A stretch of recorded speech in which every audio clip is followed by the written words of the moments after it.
बिस्मिल्लाहिर्रहमानिर्रहीम। अस्सलाम वालेकुम डियर स्टूडेंट्स। उम्मीद है बेटे आप सब खैरियत से होंगे और अपने एग्ज़ाम को जो है वो बड़ी मेहनत के साथ प्रिपेयर कर रहे होंगे। लास्ट टाइम जो है वो हमने पी ब्लॉक एलिमेंट जो है वो कंप्लीट कर लिए थे। आज हम एक बहुत ही अहम टॉपिक के साथ जो है वो यहाँ पर मौजूद है। ये टॉपिक अपने अंदर बहुत सारे MCQs रखता है, बहुत बड़ा पोर्शन था। मैंने पूरी कोशिश की है कि इसमें मैक्सिमम आप तक इंफॉर्मेशन जो है वो पहुंचाऊं ताकि आपको याद करने में, अंडरस्टैंड करने में आसानी हो। इस वक्त टॉपिक आपकी स्क्रीन पर मौजूद है, डी ब्लॉक एलिमेंट्स। इसमें 8 ग्रुप शामिल हैं, 1B से लेकर 8B तक, और इसी में एक बहुत अहम पोर्शन शामिल है कॉम्प्लेक्स कंपाउंड्स का। तो बेसिकली फिर मैंने इसी लेक्चर को 2 हिस्सों में डिवाइड करके यहाँ पर डिलीवर किया आपके लिए, और इसमें बहुत कुछ है रिमेंबर करने को। काफ़ी कोशिश की है कि मैं मैक्सिमम इन्फॉर्मेशन शेयर करूं। बाकी आपने इस पोर्शन को बुक्स में भी अच्छी तरह से, बुक्स की मदद से भी तैयार करना है ताकि इसमें से जो भी MCQs अराइज करें आप उसका पॉजिटिवली आंसर कर सकें। तो सबसे पहले ट्रांजिशन एलिमेंट्स में 2 टाइप्स होती हैं, एक आउटर ट्रांजिशन एलिमेंट होते हैं और एक इनर ट्रांजिशन एलिमेंट होते हैं। तो चूंकि आज हमारा टॉपिक ऑफ डिस्कशन जो है वो आउटर ट्रांजिशन एलिमेंट है, जिसको हम डी ब्लॉक एलिमेंट्स कहते हैं, तो आज हम मेनली इसी पर बात करेंगे कि ऐसे एलिमेंट जिनका वैलेंस इलेक्ट्रॉन d ऑर्बिटल्स में हो वो आउटर ट्रांजिशन एलिमेंट कहलाते हैं। तो यहाँ पर अगर हम सिर्फ ट्रांजिशन एलिमेंट की डेफिनेशन लिखें, उसमें d ऑर्बिटल्स भी आ जाता है, f ऑर्बिटल्स भी आ जाता है। तो हमारा यहाँ पर सिर्फ और सिर्फ डिस्कशन जो होगी वो डी ब्लॉक एलिमेंट्स के हवाले से होगी। f को हम इंशाल्लाह लेटर ऑन जरूर डिस्कस करेंगे। तो transition elements in which the valence electron is present in d subshells or orbitals is called outer transition or d block elements। इसमें सबसे पहले कुछ एलिमेंट्स जो होते हैं उनको हम कहते हैं non typical transition elements. Non typical transition element को हम डिफाइन करते हैं कि ऐसे ट्रांजिशन एलिमेंट जिनकी डेफिनेशन वाइज अगर हम देखें तो वो ट्रांजिशन एलिमेंट्स हैं, लेकिन वो टिपिकल प्रॉपर्टीज ट्रांजिशन एलिमेंट्स की शो नहीं करते। इसमें 2 ग्रुप शामिल हैं। एक ग्रुप नंबर 2B है जिसमें जिंक है, कैडमियम है और मरकरी है, और दूसरा 3rd B है जिसमें स्कैंडियम है, यूट्रियम है और लैंथनम है। ये दोनों ग्रुप जो हैं वो नॉन टिपिकल ट्रांजिशन एलिमेंट्स हैं, यानी कि आप ये कह सकते हैं कि डेफिनेशन के हवाले से तो ये ट्रांजिशन एलिमेंट्स में फॉल करते हैं, लेकिन ये काफी जनरल प्रॉपर्टीज जो है वो शो नहीं करते।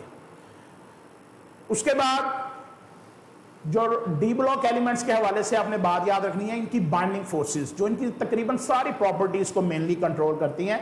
तो binding forces of transition elements moving from left to right in any transition series, the number of unpaired electrons increase up to group number 5B and 6B। तो ग्रेजुअली ये number of जो electrons हैं unpaired वो बढ़ते हैं 5B और 6B तक। After that pairing takes place and the number of unpaired electron goes on decreasing until it becomes 0 at group number 2B। तो इस तरह से इनका मेल्टिंग और बॉइलिंग पॉइंट पहले बाइंडिंग फोर्सेस के साथ साथ बढ़ेगा ग्रुप नंबर 5B और 6B तक, और तब वो डिक्रीज होना शुरू हो जाएगा up to group number 2B। तो ये जो बाइंडिंग फोर्सेस हैं ये आपको इनकी मेल्टिंग और बॉइलिंग पॉइंट को एक्सप्लेन करने में हेल्प आउट करेगा। उसके बाद इन ट्रांजिशन एलिमेंट्स में कुछ सब्सटेंसेस जो होते हैं वो मैग्नेटिक फील्ड की तरफ अट्रैक्ट होते हैं, उसे हम पैरामैग्नेटिक सब्सटेंसेस का नाम देते हैं। दो substances that are weakly attracted by strong magnetic field are called paramagnetic substances. और मैंने ये यहां पर बाकायदा ऐड कर दिया है कि paramagnetic behaviour is caused by the presence of unpaired electrons in an atom, molecule और ion, because there is a magnetic moment associated with the spinning electrons. It increase with the increase in number of unpaired electron. तो जितने unpaired electron ज्यादा होंगे उतना वो substance ज्यादा paramagnetic होगा। तो आप लोगों की बेटे आसानी के लिए मैंने ये टेबल ऐड कर दिया है। तो इसमें हर आयन के सामने उसके number of unpaired electron mention है। सिर्फ मैक्सिमम आपको यहां पर मैं शो करूंगा कि Mn2+ मैंगनीज का आयन है और Fe3+, इसमें मैक्सिमम 5 अनपेयर्ड इलेक्ट्रॉन होते हैं, इसीलिए ये maximum paramagnetic behaviour 2 ion show करते हैं, और इसीलिए हम इनको फेरोमैग्नेटिक भी कहते हैं कि बहुत ज्यादा मैग्नेटिक तो ये बिहेवियर सिर्फ इन दो आइंस में है, बाकी इस सीरीज में इस तरफ को मूव करें या इससे आगे मूव करें तो अनपेयर्ड इलेक्ट्रॉन ग्रेजुअली कम हो जाते हैं, इसलिए पैरामैग्नेटिक बिहेवियर भी कम हो जाता है। तो पैरामैग्नेटिक का जो अपोजिट बिहेवियर होता है वो होता है डायामैग्नेटिक सब्सटेंसेस। तो डेफिनेशन भी उसके बिल्कुल रिवर्स हो जाएगी कि दो substances which are weakly repelled by the strong magnetic field they are known as diamagnetic substances. तो इसमें ये बिहेवियर कब काज होता है? When the electrons are paired in an orbital then magnetic movements are cancelled out and the substance become diamagnetic. तो अब आप जब ऐसे सब्सटेंस को मैग्नेटिक फील्ड में रखेंगे जिसके सारे इलेक्ट्रॉन जो हैं वो पेयर्ड हैं, तो वो फिर उससे रिपेल होगा और ये उसकी कैरेक्टरिस्टिक डायामैग्नेटिज्म कहलाएगा। आगे चलते हैं बेटे। ट्रांजिशन एलिमेंट्स में एक बड़ी अहम जो प्रॉपर्टी है कि इनके ज्यादातर कंपाउंड जो है वो कलर होते हैं और इसका क्रेडिट जो जाता है वो इनमें मौजूद डी ऑर्बिटल्स को जाता है, और ये डी ऑर्बिटल्स जो है वो इलेक्ट्रॉन्स की प्रमोशन यानी एक्साइटेशन और डी एक्साइटेशन का बायस बनते हैं, और इस अमल को हम डी डी ट्रांजिशन कहते हैं। तो वो अगर आपसे एमसीक्यू पूछता है कि why transition compound are mostly coloured, तो d d transition will be the right answer, कि डी ऑर्बिटल्स की वजह से वो डी डी ट्रांजिशन करते हैं, यानी डी से एक्साइट हुए और डी में ही वापस डी एक्साइट हुए, तो इस तरह से वो इस दौरान कलर कास्ट करते हैं। तो आगे चल के मजीद भी इस पर बात होगी इंशाल्लाह। उसके बाद बेटे when small molecules like small atoms like hydrogen है, बोरान है, कार्बन है, नाइट्रोजन, ये सारे एयर में मौजूद है मॉलिक्यूल्स, वो जब इन मेटल्स की सरफेस पर आकर जज्ब हो जाते हैं, एब्जॉर्ब हो जाते हैं, तो ये खास तरह के कंपाउंड बनाते हैं जिनको हम नाम देते हैं इंटरस्टिशियल कंपाउंड्स। तो ये इंटरस्टिकिस से वर्ड निकला है, तो इंटरस्टिशियस से इंटरस्टिशियल कंपाउंड। तो ये थोड़ी सी प्रॉपर्टीज में भी तब्दीली आ जाती है और ये स्मॉल मॉलिक्यूल्स बहरहाल बड़ी आसानी से एवापोरेट भी हो जाते हैं। अगर आप मेटल को थोड़ा सा हीट कर दें तो ये इंटरस्टिशियल कंपाउंड जो है वो खत्म भी हो जाते हैं। उसके बाद एक बड़ी अहम प्रॉपर्टी है ट्रांजिशन एलिमेंट्स की कि due to similarity in their size some transition metal atoms are able to replace one another in their metallic lattices to form substitutional alloys. एक जैसा मिलता जुलता साइज होने की वजह से ये एक दूसरे को क्रिस्टल लेटर्स में रिप्लेस कर देते हैं, और यही वजह है कि ये एलॉयज बनाते हैं। एलॉयज जो है वो मिक्सचर ऑफ टू और more than two element alloy कहलाता है। इंपॉर्टेंट ओर्स की अगर हम बात करें, इसमें एक बड़ा फेमस मेंबर आयरन है, तो आयरन के जो इंपॉर्टेंट ओर्स हैं उनका फॉर्मूला यहाँ पर बेटे मैंने मेंशन किया है। लाइक मैग्नीटाइट है Fe3O4 है, हेमाटाइट Fe2O3 है, और लिमोनाइट है Fe2O3-3H2O। तो ये फॉर्मूला है, आपने जैसे मैंने बार बार कह रहा हूं कि आपने मिनरल्स मैक्सिमम याद करनी है ताकि आपके एमसीक्यू करेक्ट हो सके। Purest form of iron rod iron, और इसमें जो परसेंटेज ऑफ कार्बन होती है वो सिर्फ 0.3% तक होती है, और ये सबसे कम है, जबकि कास्ट आयरन और पिग आयरन में ये कार्बन की परसेंटेज इससे हायर होती है। रॉड आयरन बनाने का अमल जो है वो पडलिंग प्रोसेस कहलाता है, और इसमें हम जो लाइनिंग यूज करते हैं इंप्योरिटीज को ऑक्सीडाइज करने के लिए वो हेमाटाइट की लाइनिंग होती है जिसका फार्मूला Fe2O3 है। तो आपसे एमसीक्यू में ये पूछा जा सकता है कि जी पडलिंग प्रोसेस में कौन सा ओर या कौन सा ऑक्साइड ऑफ आयरन जो है वो एज ए इंप्योरिटी रिमूवर के तौर पर एक्ट करता है, तो दैट इज हेमाटाइट। उसके बाद बेटे स्टील की तरफ चलते हैं। स्टील एक एलॉय है आयरन का जिसमें 0.25 से लेकर 2.5% तक कार्बन हो सकती है, और इसमें बहुत थोड़ी मिकदार में सल्फर, फास्फोरस, सिक्कल और सिलिकॉन और मैंगनीज भी शामिल होते हैं। अब यहां पर मैंने आसानी की खातिर परसेंटेज दे दी है। सबसे कम परसेंटेज होती है माइल्ड स्टील में जो 0.1 से सिर्फ 0.2% तक होती है। मीडियम कार्बन में ये 0.2 से रेशो बढ़कर 0.7 तक चली जाती है, जबकि हाई कार्बन स्टील में ये 0.7 से लेकर 1.5% ऑफ कार्बन तक चली जाती है। जितनी परसेंटेज जो है वो कार्बन की ज्यादा होगी उतना स्टील हार्ड होता चला जाएगा, और जितनी परसेंटेज आप कार्बन में की कम कर देंगे स्टील में तो उतना वो सॉफ्ट हो जाएगा। उसके बाद एक प्रोसेस है ओपन हर्थ प्रोसेस। ये प्रोसेस जो है वो स्टील प्रिपेयर करने में इस्तेमाल होता है। तो इसमें हम इसकी जो फर्नेस है ओपन हर्थ फर्नेस, उसमें दो तरह की लाइनिंग यूज करते हैं। एक एसिडिक लाइनिंग होती है, ठीक है, उसमें सिलिकॉन डाइऑक्साइड की वो लाइनिंग है, ये उस वक्त हम यूज करते हैं जब इंप्योरिटीज मैंगनीज और सिलिकॉन टाइप हो। और दूसरी बेसिक लाइनिंग वाली जो है वो फर्नेस भी यूज करते हैं। उसमें जो बेसिक लाइनिंग होती है वो डोलोमाइट की होती है, और ये इंप्योरिटीज जब फास्फोरस और सल्फर वगैरह हो तो तब ये बेसिक लाइनिंग यूज की जाती है। इसी तरह बेटे स्टील में मैंगनीज को भी ऐड किया जाता है और इसका बेसिक पर्पस स्टील को स्ट्रेंथ देना और उसमें से सल्फर को रिमूव करना, तो इसलिए मैंगनीज डीसल्फराइजेस द स्टील। इसी तरह एक एमसीक्यू बन सकता है कि जी जो स्लैग है वो फर्टिलाइजर के तौर पर इस्तेमाल होता है, इसका क्या फॉर्मूला है? तो स्लैग जिसमें कैल्शियम फॉस्फेट हो वो फर्टिलाइजर के तौर पर इस्तेमाल हो सकता है, सारे स्लैग्स जो हैं वो इस पर्पस के लिए इस्तेमाल नहीं हो सकते। इसी तरह एक प्रोसेस है क्रोयन, मेटल केमिकल डिके करे किसी भी एक्शन से जो कि सराउंडिंग मीडियम की तरफ से हो, तो वो ओवरऑल प्रोसेस जो है वो क्रोयन कहलाता है, जिसकी एक टाइप है रस्टिंग, जंग लगना।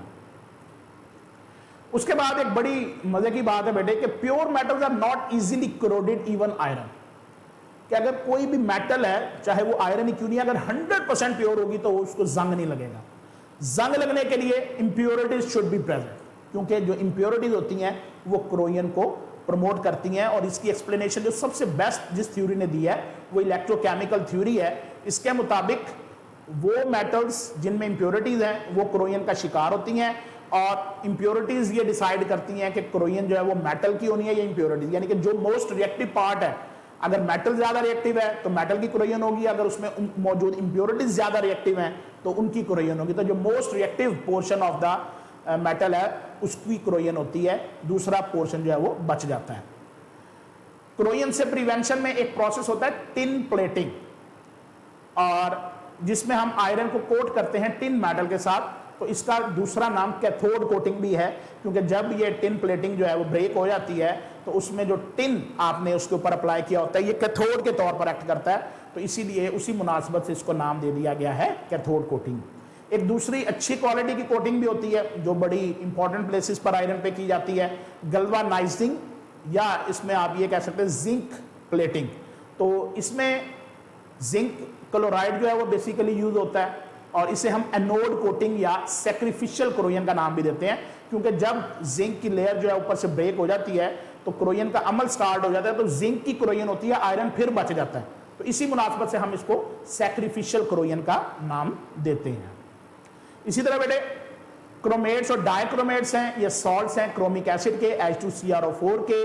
इसी तरह क्रोमेट्स नेचुरल क्रोमाइड से प्रिपेयर किए जाते हैं इंडस्ट्रियल लेवल पर, ये नेचुरल क्रोमाइड का फॉर्मूला आपके सामने गिवन है। फिर पोटेशियम डाइक्रोमेट और potassium chromate show similar properties in the aqueous solution, क्योंकि क्रोमेट डाइक्रोमेट आयंस और क्रोमेट आयंस जो हैं वो इक्विलिब्रियम में एग्जिस्ट करते हैं। यानी कि अगर आपसे कोई पूछता है कि जी इनकी प्रॉपर्टी सिमिलर क्यों होती है, तो उसका आंसर जो सही होगा कि both the ions exist in equilibrium in the solution. इसी तरह एक बड़ा फेमस प्रोसेस है स्टेडलर्स प्रोसेस, इसमें पोटेशियम मैंगनेट को पोटेशियम पर मैंगनेट में कन्वर्ट किया जाता है बाय पासिंग क्लोरीन गैस, तो यह अमल जो है वो स्टेडलर्स प्रोसेस कहलाता है। उसके बाद एक टर्म है केमिकल वोल्केनो, यानी इसको आप ये भी कह सकते हैं कि आर्टिफिशियली अगर आप वोल्केनो बनाते हैं आतिशफिशानी का अमल शो करने के लिए, तो वो केमिकल वोल्केनो कहलाता है। कहता है जी when the crystals of red coloured ammonium dichromate are heated, a violent action takes place accompanied by flashes of light and nitrogen is liberated, leaving behind a dark green residue of chromium सिस्कोऑक्साइड, तो इसको हम कहते हैं chemical volcano. तो ये मसनूई तौर पर volcanic process show करने के लिए बनाया जाता है। अब ये एक बड़ा इंपॉर्टेंट 27 नंबर पर पॉइंट है कॉम्प्लीमेंट्री कलर रिलेशनशिप, क्योंकि कॉम्प्लेक्स कंपाउंड डिफरेंट कलर्स के होते हैं, ये पर्टिकुलर लाइट को एब्जॉर्ब करते हैं और पर्टिकुलर को रिफ्लेक्ट करते हैं, तो इसका कलर जो है वो इसी कॉम्बिनेशन से डेवलप होता है कि ये कौन सी लाइट को एब्जॉर्ब कर रहे हैं और कौन सी को एमिट कर रहे हैं। तो ये एक व्हील है, या आपको ये समझा सकता है। मसलन कहता है जी complementary colour of red is green, यानी कि अगर रेड कलर एब्जॉर्ब हो रहा है तो वो कंपाउंड ग्रीन कलर शो करेगा। तो इसी तरह ये हर एक कॉम्प्लीमेंट्री कलर है, यानी अगर आप ये ऑरेंज देखें तो इसका ये ब्लू है, तो इस तरह से कॉम्प्लीमेंट्री कलर, ये इसके अल्टरनेट आमने सामने जो है वो इनके कॉम्प्लीमेंट्री कलर हैं। तो जो कलर एब्जॉर्ब होगा उसके कॉम्प्लीमेंट्री कलर में आप देख लेंगे कि वो कंपाउंड जो है वो कौन से कलर को शो करेगा। अब हम आते हैं बहुत ही important portion d block elements के बाद कॉम्प्लेक्स कंपाउंड्स का। पूरी बुक्स इस टॉपिक्स पर लिखी गई हैं, तो बहरहाल मैंने कोशिश की है कि इसकी जो बिल्कुल बेसिक बातें हैं जो कि हर एक स्टूडेंट के लिए जानना ज़रूरी है, उनको मैं ज़रूर यहाँ पर कंसिडरेशन में लेकर आऊँ। तो कॉम्प्लेक्स कंपाउंड को जब हम बेटे डिफाइन करते हैं तो हम कहते हैं ये कॉम्प्लेक्स कंपाउंड में contain a simple cation and a complex A9. कोई एक स्पीशी जो है वो उसकी सिंपल होगी और कोई एक कॉम्प्लेक्स होगी और वहीं से वो आइडेंटिफाई होगा। अगर केटाइन सिंपल है तो एनाइन कॉम्प्लेक्स होगा, या फिर केटाइन कॉम्प्लेक्स होगा तो एनाइन सिंपल होगा। कोई एक स्पीशी कॉम्प्लेक्स आइन पर मुश्तमिल होनी चाहिए। अब इससे रेलिवेंट जो बातें हैं जी, अ मेटल एटम और आइन surrounded by a number of ligand is called central metal आइन। ये बेसिक पोर्शन होता है कॉम्प्लेक्स कंपाउंड का, और ये बेसिकली डी ब्लॉक एलिमेंट्स में से ही मेटल होती हैं। तो ये सेंट्रल मेटल आइन कहलाती है, जिसमें ये टेंडेंसी होती है कि वो लिगेंड से इलेक्ट्रॉन पेयर एक्सेप्ट कर सकें, और इसमें लिगेंड और मेटल के दौरान एक कोऑर्डिनेट कोवलेंट बॉन्ड बनता है, जिसमें लिगेंड जो है वो डोनर के तौर पर एक्ट करता है और सेंट्रल मेटल आइन जो है वो एक्सेप्टर के तौर पर एक्ट करती है। फिर इसी तरह बहुत इंपॉर्टेंट डेफिनेशन है लिगेंड की, the atom ions or neutral molecules which surround the central metal ion and donate electron pair to it are called ligands. They may be anions or neutral molecules. Ligands जो हैं वो ज्यादातर anions या neutral molecules होते हैं, rarely cations भी होते हैं। बहुत कम स्पीशीज हैं लेकिन बहरहाल हैं जो कि लिगेंड के तौर पर एक्ट कर सकती हैं। इसी तरह लिगेंड्स की अब डिफरेंट टाइप्स हैं। Ligands that are capable of donating one electron pair, जिनमें एक इलेक्ट्रॉन पेयर देने की सलाहियत है, वो कहलाते हैं मोनोडेंटेट लिगेंड, और वो जिनमें एक से ज्यादा इलेक्ट्रॉन पेयर डोनेट करने की सलाहियत है वो कहलाते हैं पॉलीडेंटेट लिगेंड। जैसा कि ऑक्सलेटो आइन है, वो पॉलीडेंटेट लिगेंड है जो दो इलेक्ट्रॉन पेयर जो है वो डोनेट कर सकता है। इसी तरह एक मजीद नेक्स्ट टाइप पर चलते हैं, ligand which have two donor sides, यानी कि उनमें ये सलाहियत है कि वो दो इलेक्ट्रॉन डोनेट करें, but at a time only one side can donate, तो उनको हम कहते हैं एम्बीडेंटेट लिगेंड। एग्जांपल में साइनाइड आइन है कि ये दो इलेक्ट्रॉन साइड से इलेक्ट्रॉन दे सकता है, लेकिन एट अ टाइम ये एक से दे पाता है, तो ये मोनोडेंटेट लिगेंड बन जाता है एट अ टाइम, तो इसे हम फिर एज ए एम्बीडेंटेट लिगेंड कहते हैं। इसके बाद एक और टर्म यूज होती है फ्लेक्सीडेंटेट लिगेंड्स, कि वो लिगेंड विच हैव टू और more than two donor sides, but sometimes in complex formation they do not use all the donor sides. के लिगेंड्स हैं, लिगेंड्स के तौर पर इलेक्ट्रॉन पेयर डोनेट कर भी सकते हैं लेकिन ये कंपाउंड्स में नहीं करते, तो उनको हम फिर फ्लेक्सीडेंटेट लिगेंड्स कहते हैं। जैसा कि सल्फेट आइंस हैं और कार्बोनेट आइंस हैं, कि इनमें टेंडेंसी है इलेक्ट्रॉन पेयर डोनेट करने की, लेकिन सम टाइम ये कॉम्प्लेक्सेस में ये अपनी एबिलिटी शो नहीं करते, तो ये फिर फ्लेक्सीडेंटेट लिगेंड्स कहलाते हैं। उसके बाद बेटे एक टर्म यूज होती है कोऑर्डिनेशन नंबर। ये बहुत ज्यादा आपको इस्तेमाल करनी पड़ेगी। ये सेंट्रल मेटल आइन की प्रॉपर्टी है, और number of electron pairs accepted by the metal आइन, जितने इलेक्ट्रॉन पेयर 6 एक्सेप्ट करे, 3 एक्सेप्ट करे, 2 पेयर एक्सेप्ट करे, तो ये उसका कोऑर्डिनेशन नंबर कहलाता है। इसी तरह लिगेंड की एक प्रॉपर्टी होती है डेंटिसिटी। ये कोऑर्डिनेशन नंबर का अपोजिट है कि number of electron pairs donated by the ligands, के एक इलेक्ट्रॉन पेयर डोनेट कर रहा है तो डेंटिसिटी 1 होगी, एक से ज्यादा कर रहा है तो वही डेंटिसिटी होगी लिगेंड की, जितने वो इलेक्ट्रॉन पेयर्स डोनेट कर सकता है। इसी तरह एक टर्म यूज होती है किलेट्स, कि अगर पॉलीडेंटेट लिगेंड जो है वो रिंग लाइक स्ट्रक्चर बनाए, यानी कि एक ही सेंट्रल मेटल आइन को वो इलेक्ट्रॉन पेयर डोनेट करता है और एक रिंग लाइक स्ट्रक्चर बनता है, तो उसे हम किलेट कहते हैं, और लिगेंड को हम फिर किलेटिंग लिगेंड का नाम देते हैं। इसी तरह बेटे जो सेंट्रल मेटल एटम या आइन है, लिगेंड्स के साथ वो कोऑर्डिनेशन स्फीयर कहलाता है, और ये अमूमन फार्मूले में स्क्वायर ब्रैकेट्स में मेंशन किया जाता है। इसी तरह the geometry of complexes depend upon the type of hybridisation. तो ये मैंने कुछ टाइप्स यहां पर मेंशन कर दी हैं, और इनकी ज्योमेट्रीज आपने डेफिनेटली याद करनी, क्योंकि अगर आपको ये वो बताएगा कि ये अगर इस कॉम्प्लेक्स कंपाउंड में हाइब्रिडाइजेशन है तो बताएं इसकी ज्योमेट्री क्या होगी। तो sp3 अगर है तो वो टेट्राहेड्रल होगा, dsp2 अगर उसमें हाइब्रिडाइजेशन हो रही है तो वो स्क्वायर प्लेनर होगा, अगर dsp3 हो रही है तो वो ट्राइगोनल बाइपिरामिडल होगा, sp3d2 हो या d2sp3 हो तो वो दोनों सूरतों में ऑक्टाहेड्रल ज्योमेट्री शो करेगा। उसके बाद एक बहुत इंपॉर्टेंट ऑर्डर जो है वो यहां पर आपके लिए मौजूद है, series which show the relative strength of the ligands, कि कौन सा लिगेंड वीकेस्ट है और कौन सा स्ट्रॉन्गेस्ट है। मैक्सिमम कोशिश करें कि इनमें लिगेंड्स का सीक्वेंस आप याद रखें, क्योंकि ये बड़ा हेल्पफुल होता है। तो सबसे वीकेस्ट लिगेंड जो है वो सीरीज में वो आयोडाइड है, और सबसे स्ट्रॉन्गेस्ट जो है वो कार्बन मोनोऑक्साइड है। तो कार्बन मोनोऑक्साइड से ये ऑर्डर जो बनेगा, जिस पर मैं ये पॉइंटर लेकर जा रहा हूँ, ये डिक्रीजिंग ऑर्डर बनेगा। ये पूरी एक ही सीरीज है जो कार्बन मोनोऑक्साइड की स्ट्रेंथ से स्टार्ट होती है और आयोडाइड की वीकनेस पर खत्म हो जाती है। इसी के अलावा पैरामैग्नेटिज्म ऑफ कॉम्प्लेक्स कंपाउंड को कैलकुलेट करने का एक फॉर्मूला होता है, mu is equal to n into n plus two under root Bohr magneton. ये उसका यूनिट है पैरामैग्नेटिज्म का। तो n यहाँ पर नंबर ऑफ अनपेयर्ड इलेक्ट्रॉन है, तो जितने अनपेयर्ड इलेक्ट्रॉन्स की तादाद ज्यादा होगी उतना वो पैरामैग्नेटिक बिहेवियर बीएम वैल्यू में या बोहर मैग्नीटॉन में ज्यादा होगा। तो एट द एंड मैंने एक कॉम्प्लेक्स कंपाउंड की जनरल रिप्रेजेंटेशन दी है कि सेंट्रल मेटल आइन है दरमियान में, इसको लिगेंड इलेक्ट्रॉन पेयर डोनेट कर रहे हैं। ये आप देख सकते हैं कोऑर्डिनेट कोवेलेंट बॉन्ड की रिप्रेजेंटेशन है और ये ओवरऑल दोनों को मिलाकर हम कहते हैं कोऑर्डिनेशन स्फीयर। अब आगे चलते हैं, यानी कुछ थ्योरीज है, मैं चाह रहा था कि जरूर एक दफा जल्दी से उनको रिव्यू करवा दूं आपके आगे, ताकि ये थ्योरीज आप पढ़ चुके हैं ग्रेजुएशन में लेकिन आप काफी हद तक भूल गए होंगे। तो मैंने इनके चंद मेन अहम पॉइंट जो आपको वैल्यूएबल इंफॉर्मेशन शेयर करेंगे इंशाल्लाह ड्यूरिंग योर एग्जाम। उसमें सबसे पहले बेटे वर्नर थ्योरी, जो एल्बर्ट वर्नर ने जो है वो शेयर की थी और ये थ्योरी बड़ी इंपॉर्टेंट रही काफी अरसे तक। इसमें कहता है the oxidation state of central metal ion is called primary valency and it is satisfied by anions represented by the dotted lines.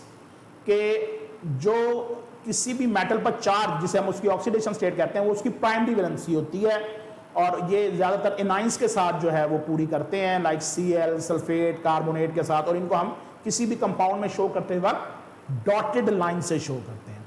इसी तरह सेकेंडरी वैलेंसी भी होती है, यानी जो लिगेंड से सेटिस्फाई होती है उसे हम सेकेंडरी वैलेंसी कहते हैं या कोऑर्डिनेशन नंबर कहते हैं। तो इसको सेटिस्फाई करने के लिए न्यूट्रल मॉलिक्यूल्स, एनाइंस, जिसे हम सॉलिड लाइन से शो करते हैं। फिर जो अहम बात आपने याद रखनी है कि जो स्पीशीज प्राइमरी वैलेंसी के जरिए से सेंट्रल मेटल आयन से अटैच होती हैं वो आयोनाइज नहीं होती, दे आर नॉन आयोनाइजेबल या नॉन रिप्लेसेबल। लेकिन जो मॉलिक्यूल्स या आयंस अटैच होते हैं विद द सेकेंडरी वैलेंसी वो आयोनाइजेबल होते हैं। तो ये एक बिल्कुल मुख्तसर सा मैंने आपको आइडिया दिया है वर्नर थ्योरी का।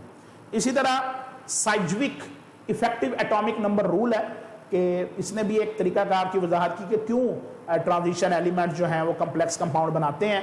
तो इसने कहा था कि भी वो अपनी कॉन्फ़िगरेशन जो है वो नोबल गैस की तरह करना चाहते हैं, तो उसके लिए ये इलेक्ट्रॉन लेने और देने का सिलसिला ट्रांजिशन मेटल्स करती हैं। इसका बड़ा आसान formula effective atomic number calculate करने का कि वो जो मेटल कम्प्लेक्स कंपाउंड बना रही है उसका एटॉमिक नंबर कितना है, माइनस करेंगे उसने कितने इलेक्ट्रॉन लूज किए उस कंपाउंड में, यानी उसकी ऑक्सीडेशन स्टेट +3 है, +2 है, +4 है, ये इलेक्ट्रॉन उसके एटॉमिक नंबर में से माइनस कर देंगे और उसमें ऐड कर देंगे वो इलेक्ट्रॉन जो वो लिगेंड से गेन कर रही है। तो लिगेंड से वो जो भी इलेक्ट्रॉन गेन कर रही है, 6 कर रही है, 12 कर रही है, वो एडअप कर देंगे। तो जो टोटल वैल्यू आएगी that will be the effective atomic number of that transition element. और ये क्यों ऐसे मैटर्स करती हैं, to acquire the configuration of noble gases. तो इसलिए ये इफेक्टिव एटॉमिक नंबर रूल, बहरहाल शुरू में काफी वैल्यू मिली थी लेकिन फिर आहिस्ता आहिस्ता कॉम्प्लेक्सेस पर ये अप्लाई नहीं होता ज्यादातर पर, इसलिए फिर इसकी अफादियत आहिस्ता आहिस्ता से कम हो गई। उसके बाद तीसरी बड़ी इंपॉर्टेंट थ्योरी है कॉम्प्लेक्स कंपाउंड की, वैलेंस बॉन्ड थ्योरी। इसके मैंने बिल्कुल अहम पोस्टुलेट्स आपके लिए यहां पर कोट किए हैं। कहते हैं the metal provides vacant orbital only after the process of hybridisation, thus vacant hybrid orbitals are provided by the metal ion. ये जो लिगेंड्स इलेक्ट्रॉन देते हैं ये कहां डोनेट करते हैं, तो ये मेटल एटम्स के वेकेंट ऑर्बिटल्स में डोनेट करते हैं। जो बिल्कुल वेकेंट ऑर्बिटल होगा वहीं पर लिगेंड जो है वो इलेक्ट्रॉन पेयर डोनेट करने में कामयाब होगा। फिर कहता है जो empty orbitals involve in hybridisation may be as inner n-1d are outer nd orbitals. These complexes are called as inner orbital complexes and outer orbital complexes. Inner orbital use होंगे या आउटर यूज होंगे, इसका इन्हिसार ligand की strength पर होता है। अगर strong ligand होगा तो वो पहले से जो इलेक्ट्रॉन होंगे उनको पेयर करके इनर ऑर्बिटल यूज करने में कामयाब हो जाएगा। और अगर वीक लिगेंड होगा, लाइक फ्लोरीन है, वीक लिगेंड है, तो फिर वो पेयर अप पहले से मौजूद इलेक्ट्रॉन्स को नहीं कर सकेगा, तो उसको फिर जो आउटर शेल के ऑर्बिटल्स हैं वो यूज करना पड़ेंगे। तो इसलिए ये लिगेंड की स्ट्रेंथ पर इनर और आउटर का इन्हिसार होता है। तो अगर इनर ऑर्बिटल यूज हो रहे हैं स्ट्रॉन्ग लिगेंड की मौजूदगी में, तो उसमें पेयरिंग ऑफ इलेक्ट्रॉन हो जाती है और ये स्ट्रॉन्ग लिगेंड की वजह से होता है।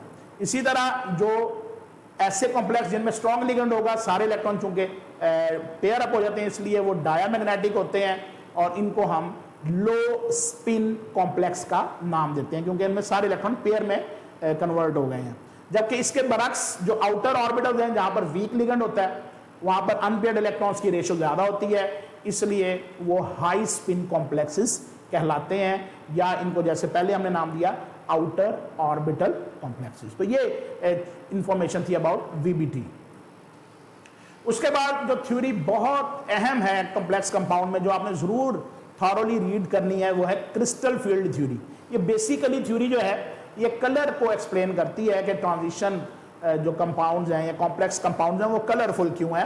तो ये इसकी मैंने बेसिक एक स्टेटमेंट या बेसिक आइडिया सिर्फ यहां पर आपके लिए कोट किया है कि in the electric field of these negative charges the 5d orbitals of the metal atom no longer have exactly same energy, से splitting of 5 degenerate orbital of the metal ion into the sets of orbital having different energies called crystal field splitting। कहना ये चाह रहा है कि d orbital वैसे degenerate होता है लेकिन जब वो कॉम्प्लेक्स फॉर्मेशन करता है तो वो दो ग्रुप्स में डिवाइड हो जाता है।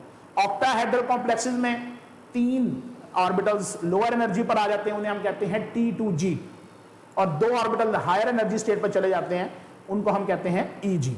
जो orbitals in between the axis हैं dxy, dyz, dxz, वो लो एनर्जी एक्वायर कर लेते हैं, और जो अलोंग द डेफिनेट एक्सिस हैं dx2, y2 और z2, वो ज्यादा एनर्जी एक्वायर कर लेते हैं। तो ये स्प्लिटिंग एनर्जी का आप फॉर्मूला देखें, ये यहां पर मेंशन किया हुआ है कि आप हर एक इलेक्ट्रॉन को मल्टीप्लाई करेंगे 0.4 से जो T2G में आएगा, और उसमें से माइनस करेंगे वो एनर्जी जो EG में इलेक्ट्रॉन्स की तादाद को 0.6 से मल्टीप्लाई करेंगे।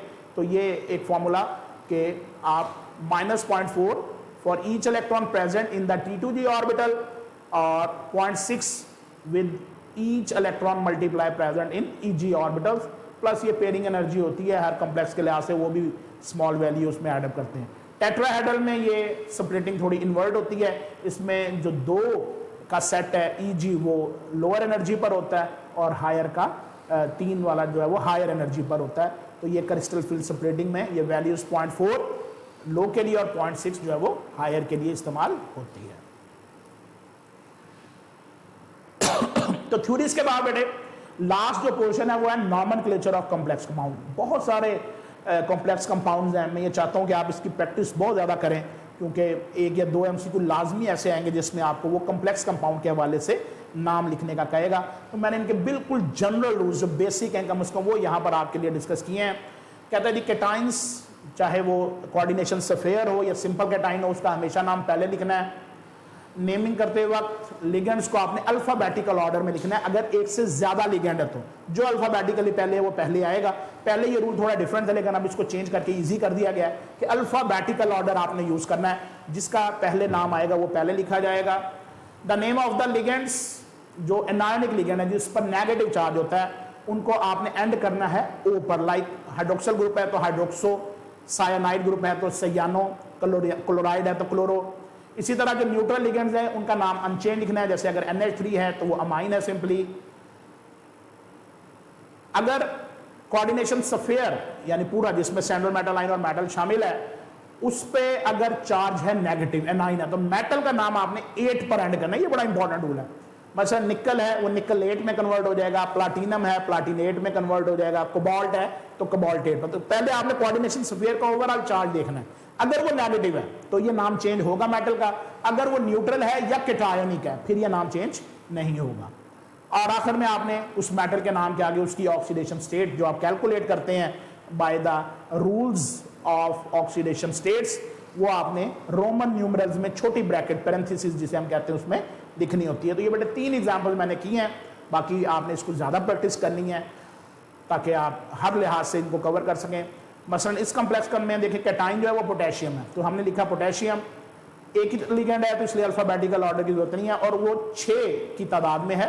6 को हम हेक्सा, 5 को पेंटा, 4 को टेट्रा का वर्ड यूज करते हैं हेक्सा। और ये चूंकि CN जो है वो एनायोनिक लिगेंड है तो हेक्सा सयानो और चूंकि ये पूरे सफियर पर ये +4 है तो ये -4 नेगेटिव चार्ज है, तो आयरन के नाम के साथ 8 आएगा फेरेट। और इसकी ऑक्सीडेशन स्टेट देखें, यहाँ पर बेटे +1 एक पोटाशियम है तो 4 हो जाएगी +4, यहाँ पर ओवरऑल आ जाएगी -4। तो -4 को कंपनसेट करने के लिए आप साइनाइड -1 होता है तो 6 साइनाइड का -6 हो जाएगा, तो -6 में +2 ऐड करेंगे तो ओवरऑल सम जो है वो -4 के बराबर आ जाएगा। तो यहाँ पर आयरन की ऑक्सीडेशन स्टेट 2 होगी, जो आप पैरेंथेसिस में मेंशन करेंगे। ये नेक्स्ट मैंने इसलिए दिया है बेटे कि इसमें एक से ज़्यादा लिगेंड है, तो एक लिगेंड अमाइन है, एक नाइट्रो है, एक क्लोरो है, तो अल्फाबेटिकल ऑर्डर में पहले अमाइन आएगा फिर क्लोरो आएगा। तो सिंपली 4 अमाइन है बेटे, तो टेट्रा अमाइन क्लोरो नाइट्रो।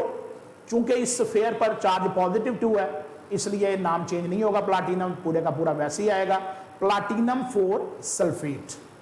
अब ये 4 कैसे आया, देखिए बेटे सल्फेट पर ओवरऑल चार्ज होता है -2, तो पूरे स्फीयर पर होगा +2। अमोनिया न्यूट्रल लिगेंड है, इसका कंट्रीब्यूशन 0 होगा, नाइट्रो का -1 होगा और क्लोराइड का -1 होगा। तो ओवरऑल हमें बाहर चाहिए +2, तो उसके लिए प्लाटिनम +4 होगा ताकि उसमें से -2 दोनों का एंड होकर ओवरऑल +2 आएगा, तो वो ओवरऑल प्लाटिनम पर चार्ज होगा 4। इसी तरह ये तीसरा आप देखें, ये भी एक सिंपल कंपाउंड है जिसमें कोऑर्डिनेशन स्फीयर पर नेगेटिव चार्ज नहीं है, तो 2 लिगेंड है इसमें, एक अमाइन है वो पहले आ गया ट्राइअमाइन, ट्राइनाइट्रो कोबाल्ट 3 कैसे आया बेटे, क्योंकि ओवरऑल कोई चार्ज नहीं है तो ओवरऑल 0 होगा। अमाइन न्यूट्रल लिगेंड है, नाइट्रो -1 होता है तो -1 टाइम है, 3 टाइम्स हो जाएगा तो -3, और इसको कंपनसेट करेगा +3, तो कोबाल्ट पर ओवरऑल चार्ज होगा +। तो इस तरह से बेटे आपने इसको ज्यादा प्रैक्टिस करनी है, मैं बार बार कह रहा हूं, मैंने यहाँ पे सिर्फ एक बेसिक तरीकाकार रखा है कि चले something is better than nothing. आपको ये बताना मकसद था कि आप इसके नॉमेनक्लेचर को और ज़्यादा बेहतर भी करें, मतलब इसमें और ज़्यादा एग्जाम्पल्स ऐड करें, प्रैक्टिस करें, ताकि आपका कोई भी नाम जो है वो गलत ना हो। एट द एंड जी आपके लिए फिर एक स्टेटमेंट मैंने यहाँ पर कोट की है। मैं ये चाहता हूँ कि आपका मोराल जो है वो एग्ज़ाम तक मुकम्मल तौर पर हाई रहे और आप किसी भी दिन जो है वो मायूसी का शिकार ना हो।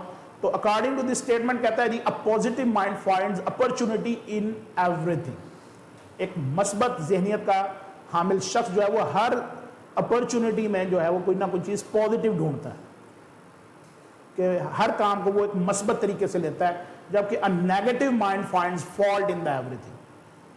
जिसके जहन में मनफियत होती है वो हर काम में नुक्स निकालता है कि यहाँ पर ये नहीं हुआ, यहाँ पर वो नहीं हुआ, मुझे रिसोर्स नहीं मिले, मुझे किसी ने बताया नहीं, मुझे किसी ने समझाया नहीं, ऐसे हो गया वैसे हो गया, और अल्टीमेटली वो फिर नाकाम हो जाता है। तो कोशिश करें बेटे, you must have a positive mind, और अगर इसमें नेगेटिव थॉट्स आते हैं तो आहिस्ता आहिस्ता उनको एलिमिनेट करें। अल्लाह ताला आपकी भरपूर मदद फरमाएंगे, अल्लाह ताला आपका हामी और नासिर हो। मुझे इजाज़त दे, इंशाल्लाह बहुत जल्द बेटे नेक्स्ट लेक्चर के साथ आपसे मुलाकात होगी। अपना ख्याल रखें, अपनी तैयारी करते रहें। अल्लाह हाफिज़। पाकिस्तान जिंदाबाद।